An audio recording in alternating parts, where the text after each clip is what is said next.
Good morning all students. I hope you are all well. Ankit Gupta from अनपब्लिक school. ठीक है, हम लोगों ने चैप्टर 7 स्टार्ट किया हुआ था और आज हम एक्सरसाइज करेंगे 7.2. नियर अबाउट मुझे लगता है हाफ एक्सरसाइज कंप्लीट हो जानी चाहिए आज और फिर नेक्स्ट लेक्चर में पूरा चैप्टर कंप्लीट हो जाएगा. बहुत इजी, बहुत अच्छी एक्सरसाइज है. इसमें से 99% क्वेश्चन एग्जाम में आता है. 1 से या 3 से आए या ना आए, बट यहां से तो आना ही आना है. ठीक है, पहले हम इसके दो फॉर्मूले समझेंगे. दो फॉर्मूले होते हैं इसके अंदर.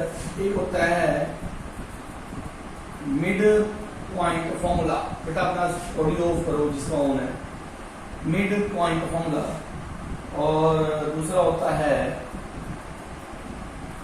Section formula. एक होता है हमारे पास मिड पॉइंट फॉर्मूला और एक होता है हमारे पास सेक्शन फॉर्मूला. तो पहले मैं आप लोगों को बता दूं मिड पॉइंट फॉर्मूला. ऐसे तो मैंने लास्ट एक्सरसाइज में करवाया था. आपके पास एक पॉइंट है ए, एक पॉइंट है बी और ये है 2,3 और ये है -1,5. Let's suppose. तो कहते हैं इसका मिड पॉइंट निकालो, मतलब एम निकालो. मिड पॉइंट निकालना है तो एम कैसे निकलेगा? पहली वैल्यू प्लस पहली वैल्यू अपॉन में 2 कोमा दूसरी वैल्यू प्लस दूसरी वैल्यू अपॉन में 2. ऐसे एग्जैक्ट फॉर्मूला क्या होता है इसका? x1 प्लस y1 अपॉन में 2 coma x2 plus y2 upon में 2. ये m के कोऑर्डिनेट निकालने का फॉर्मूला होता है. और m के कोऑर्डिनेट हम गेट कर लेते हैं x कोमा y. तो यहां पर आप लिख सकते हो x कोमा y, जो कि पहला देगा x और दूसरा देगा y. तो ये तो हो गया मिड पॉइंट फॉर्मूला. ये कब अप्लाई करना है? जब आपको इक्वल पार्ट में डिवाइड करने हो किसी लाइन को या मिड पॉइंट निकालने हो. चलो ये बात तो आप लोगों की समझ में आ गई. अब समझते हैं सेक्शन फॉर्मूला. सेक्शन नाम समझो ध्यान से. सेक्शन क्या है? आप लोगों को एक स्कूल में 10th के 120 बच्चा है. ठीक है, नॉर्मली तो एक 120 बच्चों का एक ही क्लास यूनिट बना दी. वो क्या करते हैं? कहते हैं सेक्शन बनाओ भाई. Section A, section B, section C. तो यहां पर क्या वर्ड यूज हुआ? सेक्शन. सेक्शन का मतलब होता है पार्ट में डिवाइड करना और हो सके तो इक्वल पार्ट में डिवाइड करना. समझ रहे हो बात को? जैसे ए बी एक लाइन है, इसका पॉइंट है 2,3, इसका पॉइंट है 1,5. कह रहा है इसको 2 इक्वल पार्ट में डिवाइड कर दो या 2 इक्वल पार्ट में डिवाइड कर दो. एक पार्ट ये रहा, एक पार्ट ये रहा. तब तो हम लगाएंगे mid formula, mid point formula. क्योंकि ये पॉइंट एक पार्ट ये कर देगा डिवाइड, एक पार्ट ये कर देगा. बट अगर वो कहता है इसको भैया 3 इक्वल पार्ट में डिवाइड करो, 3, तो इसको बोलते हैं सेक्शन. ये बनेगा पहला सेक्शन, ये बनेगा दूसरा सेक्शन और ये बनेगा तीसरा सेक्शन. तो 3 इक्वल पार्ट में डिवाइड करने के लिए, इक्वल पार्ट में डिवाइड करने के लिए हम कौन सा फॉर्मूला अप्लाई करते हैं? Section formula. अब ये फॉर्मूला है क्या उसको समझते हैं. इस फॉर्मूले के लिए बहुत इंपॉर्टेंट है इस फॉर्मूले का. चलो फॉर्मूला समझते हैं. ए पॉइंट है, बी पॉइंट है, 1,2, 2,3. ये मैंने सेक्शन लाना है. इसका नाम रख दिया मैंने m, इसका नाम रख दिया मैंने n. अब वो कह रहा है कि सेक्शन बनाओ. या वो ये भी बोल सकता है कि m के कोऑर्डिनेट निकालो अगर इनकी रेशो दे रखी है 2:3. अब इस सेक्शन फॉर्मूले की सबसे खास बात क्या है? आपको अगर रेशो दे रखी है तो वो पॉइंट के कोऑर्डिनेट निकालने को कहेगा. आई रिपीट, अगर रेशो गिवन है तो कहेगा पॉइंट के कोऑर्डिनेट निकालो, पहली बात. या नहीं तो वो क्या कहेगा? पॉइंट के कोऑर्डिनेट दे रखे होंगे, वो कहेगा रेशो निकाल लो. 101% इन दोनों में से एक ही बात हो रही होगी. ठीक है, या तो रेशो गिवन होगी, रेशो गिवन होगी तो कहेगा इस पॉइंट के कोऑर्डिनेट निकालो, एम पॉइंट के कोऑर्डिनेट निकालो. या एम पॉइंट के कोऑर्डिनेट दे रखे होंगे जैसे 5,4, ये एम पॉइंट के कोऑर्डिनेट है तो कहता है रेशो निकालो. समझ में आई बात? तो मैं आपको दोनों तरह के क्वेश्चन करवा रहा हूं. जब रेशो दे रखी हो पॉइंट कैसे निकालते हैं, जब पॉइंट दे रखा हो और रेशियो कैसे निकालते हैं। उससे पहले समझते हैं कि ये फॉर्मूला कैसे अप्लाई होगा और ये फॉर्मूला है क्या। बड़ा सिंपल सा फॉर्मूला है, मैं लिखवा देता हूं, आप लोग भी नोट कर लो। फॉर्मूला है हमारे पास x1 y1 एक ही पॉइंट है, x2 y2 ये पॉइंट है। ये मुझे m के कोऑर्डिनेट निकालने हैं, ये a है ये b के कोऑर्डिनेट है, m के निकालने हैं। तो मैंने मान लिया कि जो रेशियो है वो m रेशियो n है, बल्कि m r के कोऑर्डिनेट अगर निकालने हैं और गिवन है रेशियो, इस बार गिवन है रेशियो, तो r के कोऑर्डिनेट निकालने के लिए मैंने इसका नाम रख दिया x, y। मतलब ये फाइंड आउट करना है x, y। तो देखो फॉर्मूला क्या बनेगा, x, y is equal to जो फॉर्मूला बना वो बना m1 x2 प्लस m2 पढ़ लो, चलो m1 m2 प्लस ये अपॉन में m1 plus m2 coma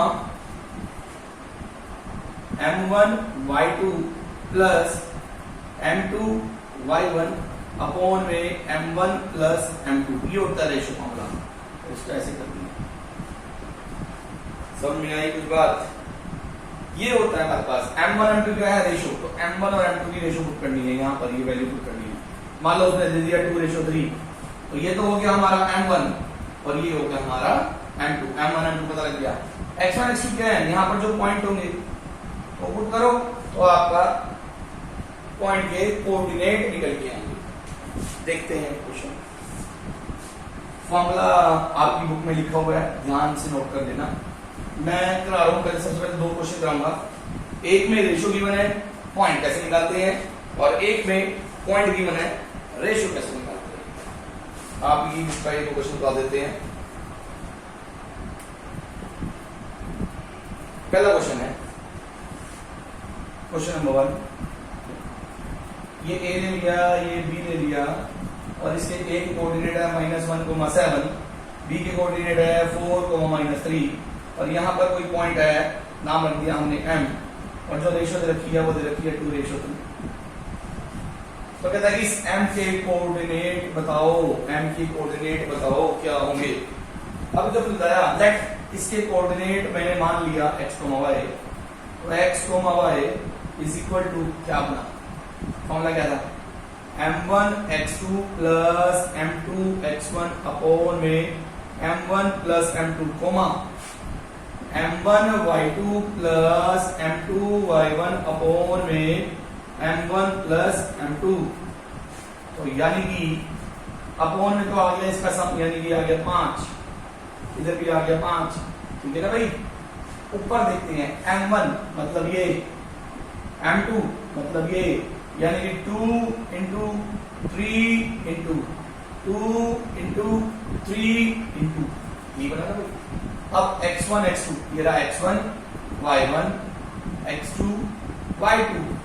x2 क्या है 4, x1 क्या है -1, y2 क्या है -3, y1 क्या है 7। जस्ट वैल्यू पुट करनी है आपको, सब कुछ गिवन होगा। सॉल्व करेंगे 8 - 3 5/5 -6 प्लस 21 अपॉन में 5 यानी कि 15/5। यानी कि जो पॉइंट आपका आया वो आया 1,3। तो ये किसके कोऑर्डिनेट आ गए, m के कोऑर्डिनेट। बात समझ में आई बच्चों? बहुत इजी है। जब आपको रेशियो गिवन हो तो पॉइंट ऐसे फाइंड आउट करते हैं, m के कोऑर्डिनेट ऐसे फाइंड आउट करते हैं। अब मैं आपको करा रहा हूं वो क्वेश्चन जिसमें आपको पॉइंट गिवन होगा, देन रेशियो फाइंड आउट करनी है। इसको भी समझते हैं आराम से।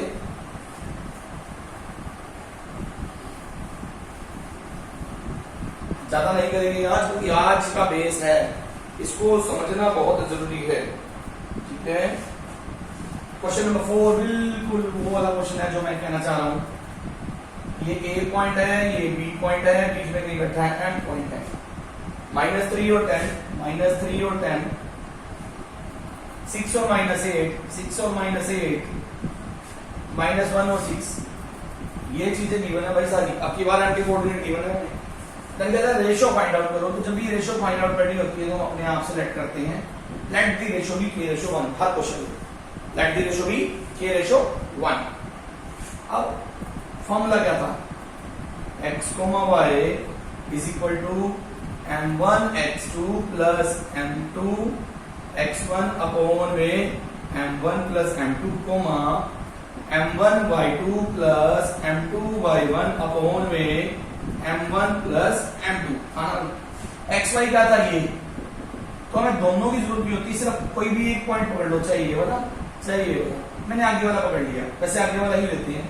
-1 को इससे कंपेयर करेंगे ना, तो -1 इज इक्वल टू क्या बना m1 k, m1 क्या है k, देखो ये m1 है ये m2 है, तो ये आ गया k।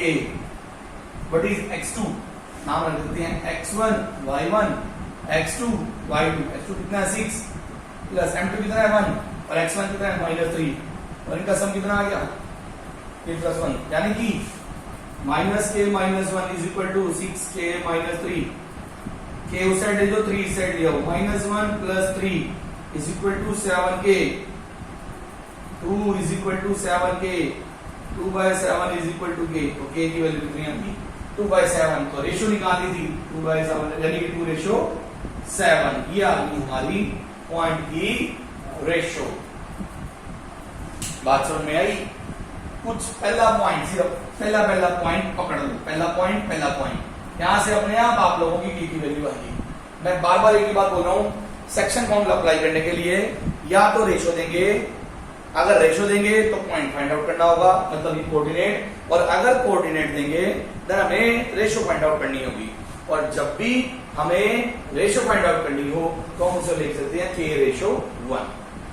बहुत सिंपल, बहुत इजी क्वेश्चन है, ज्यादा कुछ इसके अंदर नहीं है। एक और समझते हैं, एक होता है बाइसेक्शन, एक होता है ट्राइसेक्शन। सेकंड क्वेश्चन में बात कर रहा है ट्राइसेक्शन की। एक होता है बाइसेक्शन, ये होता है बाई, अगर 2 इक्वल पार्ट में डिवाइड करना हो तो उसे बोलते हैं बाइसेक्शन, और अगर 3 इक्वल पार्ट में डिवाइड करना हो तो उसे क्या बोलते हैं ट्राइसेक्शन। ठीक है, अब एक क्वेश्चन है हमारे पास 4, -1 और दूसरा क्वेश्चन है -2 -3। ये दो पॉइंट है, क्या कह रहे हैं, find the coordinate of the point of the trisection, यानी कि ट्राइसेक्शन 3 इक्वल पार्ट में डिवाइड होना। ये आ गया ए, ये आ गया बी, ये आ गया सी, ये आ गया डी। ठीक है, इनके कोऑर्डिनेट बताओ भाई। तो अब मिड पॉइंट फॉर्मूला तो लग नहीं सकता, इक्वल पार्ट में डिवाइड हो रही है, तो हमने क्या किया समझना, इसकी रेशियो क्या बनेगी, इसमें ना रेशियो है ना पॉइंट है। ठीक है ना, मैंने क्या कहा, रेशियो गिवन होगी तो पॉइंट फाइंड आउट करने हैं, पॉइंट गिवन होगी तो रेशियो फाइंड आउट करने हैं। बट ये ऐसा क्वेश्चन है जिसमें ना रेशियो ना पॉइंट है, तो हम क्या करते हैं, एक पार्ट इधर है तो एक ले लिया, 2 पार्ट इधर है तो इसकी रेशियो ले ली 1:2। एक सेकंड,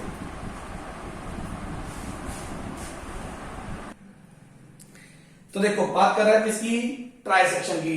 ट्राइसेक्शन का मतलब होता है 3 इक्वल पार्ट, तो एक पार्ट ये रहा, एक पार्ट ये रहा, एक पार्ट ये रहा, तो इन दोनों के मुझे कोऑर्डिनेट फाइंड आउट करने हैं। तो अगर मुझे इनकी कोऑर्डिनेट फाइंड आउट करने हैं तो रेशियो तो पता होनी चाहिए थी। मैंने कहा ना रेशियो दी होगी तो पॉइंट निकलेगा, बट यहां पर तो रेशियो गिवन ही नहीं है, तो हम अपने आप से क्या बनाते हैं, ये एक पार्ट है, ये 2 पार्ट है, तो इसकी रेशियो मैंने बना ली 1:2। और अगर मुझे इसकी रेशियो बनानी हो तो मैं क्या करूंगा, 2 पार्ट इधर है, एक पार्ट उधर है, तो उसको क्या बनाऊंगा 2:1। बस अब कौन सा फॉर्मूला अप्लाई करना है, अब होना है सेक्शन फॉर्मूला। क्यों, रेशियो गिवन है भाई, रेशियो गिवन है क्या, m1 m2 रेशियो गिवन है, ये पॉइंट निकाल लोगे सेक्शन फॉर्मूले से, अभी तो समझाया। xy इज इक्वल टू वाला फॉर्मूला कौन सा, m1 x2 plus m2 x1 upon में m1 plus m2 coma m1 y2 plus m2 y1 upon में m1 प्लस m2। इसमें वैल्यूज पुट करते जाओ, m1 पता है, m2 पता है, x1 पता है, y1 पता है, x2 पता है, y2 पता है, वैल्यू पुट करो तो आपके c के कोऑर्डिनेट आगे, कोऑर्डिनेट ऑफ c। दूसरी चीज, अगर आप अब की बार m1 m2 ये ले लोगे, m1 m2 ये ले लोगे, फॉर्मूला पुट करोगे, तब आप b के कोऑर्डिनेट निकाल पाओगे, बहुत इजी। एक और मेथड भी है, आपने पहले सी के कोऑर्डिनेट निकाल लिए, आपको पता है तीनों इक्वल पार्ट में डिवाइड हो रहा है, तीनों इक्वल पार्ट में डिवाइड हो रहे हैं, तो इन दोनों में जब आपके पास सी के कोऑर्डिनेट आ जाए तो आप इन दोनों में मिड पॉइंट फॉर्मूला भी लगा दोगे ना, रेशो नहीं भी लोगे, ऐसे रेशो नहीं भी लोगे, direct mid point formula in दोनों में लगाओगे तो आपके पास डी के कोऑर्डिनेट अपने आप आ जाएंगे। ऐसे भी कर सकते हो आप लोग। आई बात समझ में? ठीक है। अब मेरे हिसाब से नियर अबाउट 1 से लेकर 6 या 7 तक क्वेश्चन होने चाहिए तुम्हारे। ये मैंने आपको टोटली बेस समझा दिया इस एक्सरसाइज का, ठीक है। टोटल क्वेश्चन कितने हैं इसके अंदर? 10। 6 तक करो, क्योंकि जब तक 6 तक नहीं करोगे तो आपको लास्ट के 4 समझ नहीं आएंगे, वो बहुत इंपॉर्टेंट है। तो आज हमारा टारगेट सिर्फ पहले 6 क्वेश्चन होना चाहिए, ये अच्छे से करो। 6 में से 3 तो मैंने करा दिए भाई, पहला मैंने करा दिया, दूसरा मैंने करा दिया, फोर्थ मैंने करा दिया, ठीक है ना। तो आप अभी फटाफट से पहले 6 क्वेश्चन कंप्लीट करो, देन